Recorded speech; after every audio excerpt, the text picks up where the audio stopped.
NESN.com, Patriots insider Doug Kyed joins us now and says stunner. Are you stunned? Are you stunned? I was pretty stunned. Yeah. I did write in the early afternoon that, it's not out of the realm of possibility that the Patriots do crazy things all the time.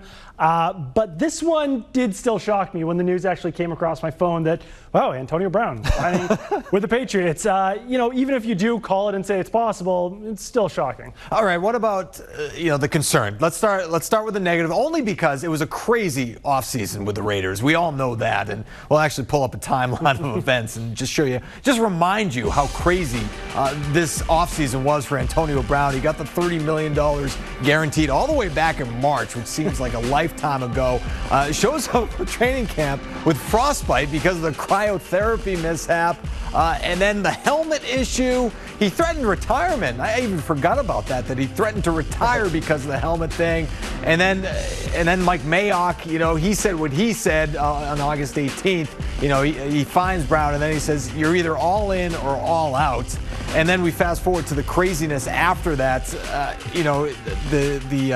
the losing the helmet grievance, and then the Instagram. I mean, it was crazy. He finally gets released by the Raiders, and here we are. So I guess we'll start with the concern that you have about Antonio Brown in a Patriots uniform. Yeah, my biggest concern is, not to be too harsh about this, but is this guy mentally stable, basically, with the whole helmet issue, with the feet issue, threatening to retire, everything that you just mentioned? There is some concern there that maybe this guy isn't in the right space in his head. And there was a report out there today that said, maybe he was just hoping all along that he would be cut by the Raiders to eventually wind up with the Patriots. I think that must be what New England's actually hoping for in this situation, that he was playing crazy to get himself out of Oakland, and now that he's going to come into New England and be a model citizen. But I know that just from speaking to one person in Oakland, they had it with this guy, and they really don't know how it's going to work out with him in New England. Well, the Patriots were interested, and I think that was confirmed when Antonio Brown, again, posting something on social media. It was a conversation that he had with Drew Rosenhaus, and Rosenhaus is saying, the Patriots are one of the teams that are interested in trading for you. And at the time, you're thinking, all right, well, you take that with a grain of salt. He ended up going to the Raiders, and now he's with the Patriots. And so I guess Bill Belichick, was salivating over this for some time, getting Antonio Brown in a Patriots uniform. Yeah, for sure. I think that the Patriots definitely were interested in trading for him when the Steelers were shopping him. There was just no way in the world that the Steelers were going to trade him to the Patriots. That just 100% was not happening. So even if that was Antonio Brown's prime destination, even if the Patriots were interested in at the time, which obviously they were now that they've signed him, it was just never going to happen. So if AB did want to come to New England, he was going to have to either wait or do something like this, essentially. All right, so how does he fit offensively? 6 straight seasons of 100 catches, 1,000 yards, led the league in touchdown catches last year. We know how good he is. Yeah. But how does he fit with this group of wide receivers? Julian Edelman, Josh Gordon if he's playing, and obviously you have Demaryius Thomas in the mix. How does he fit with that group? I think he fits really well just because you do have the big option in Josh Gordon. He's going to be that X wide receiver. This allows Julian Edelman probably to play, maybe even 80 or 90% of his snaps in the slot. He's usually a guy who switches between the slot and the Z receiver spot. I do expect Edelman to be, very involved in that slot position. And then Antonio Brown's probably going to be sharing his snaps between the X and Z spots. So you've definitely got Gordon and Brown there on the outside. You've got Edelman on the inside. And they've got a lot of insurance in case any of these guys don't work out. You've got Demaryius Thomas as another potential guy who can play outside. You've got Jacoby Myers, who's an undrafted free agent. He can play in the slot. Philip Dorsett can play outside. Sitting there on injured reserve, they've got the first-round pick, N'Keal Harry. On the PUP list, they've got Cameron Meredith. So they have a ton of options here, even if, say, 2 of those top 3 wide receivers fizzle out, then you've still got all of these reserves back there. But it's almost too much at this point, right? You've got to make a roster move of some kind to make room for Antonio Brown. He's not going to play, obviously, tomorrow night against the Steelers.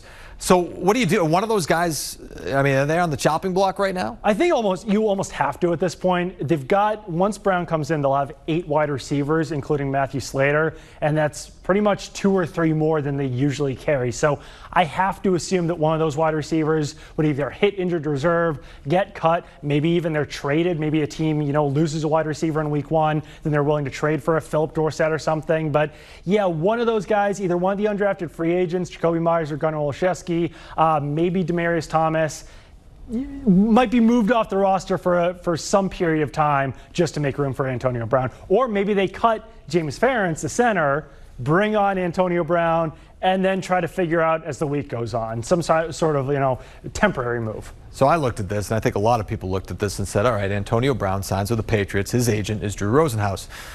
Who else has Drew Rosenhaus? Oh, yeah, Rob Gronkowski. Does this improve the chances that Rob Gronkowski could come back to the Patriots at some point this year? I think it almost has to. I mean, if I'm Rob Gronkowski, I want to join this team at this point because really the only weakness on the roster or on the offense is at tight end. It kind of, you put out this is all the Patriots' offensive weapons, and you're like, oh, yeah, Ryan Izzo, Matt LaCosse, Ben Watson. You don't really want to mention the tight end position because it's not nearly as strong. But if you throw Rob Gronkowski in there, then he's basically joining this dream team, and they would have the greatest set of offensive weapons probably in the history of the NFL. So if I'm Rob Gronkowski, I want to come back. I know that we've heard all the things that he said recently about how happy he is not playing football and everything, but you do feel like if this team really is as good as we all expect it to be, he's going to get that itch at some point to come back and join this squad. I also wonder about Tom Brady. We all know the situation with Brady selling the house. Alex Guerrero sells his house, right? And so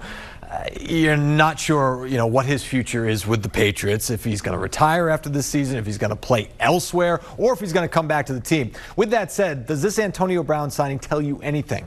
Does it say that Bill Belichick is thinking, you know what, I got one more year with Brady, I'm going to get this guy, we'll win it one more time, and then we'll say goodbye? It could. I mean, I could see that as a possibility. I think that really what this Brown signing tells me more is that Belichick might have learned from some mistakes that he made last season when he didn't invest enough into the wide receiver position. You have to trade for Josh Gordon in week 2 or 3. The Jordan Matthews signing doesn't work out. Kenny Britt doesn't work out. And he sometimes kind of overcompensates when things don't work out. And it's kind of similar with the running back position, too. When they had to use Cordell Patterson at running back, now they're going 5 deep at that position. So maybe he's trying to get, one last hurrah with the offense with Tom Brady and everything. And Tom Brady at this point has to be much happier than he was when he talked during training camp when I think we were in either Detroit or Tennessee when he was throwing to Gunnar Olszewski and all these kind of scrub wide receivers. Now he's got an incredible arsenal. Maybe that does kind of convince him to come back if things go well this season. Come a long way since Dontrell Inman, Maurice Harris, Ryan Davis, some of the other guys that were on the roster, and now you have Antonio Brown, who's actually a member of the Patriots, and you got a Steelers game to cover. Absolutely.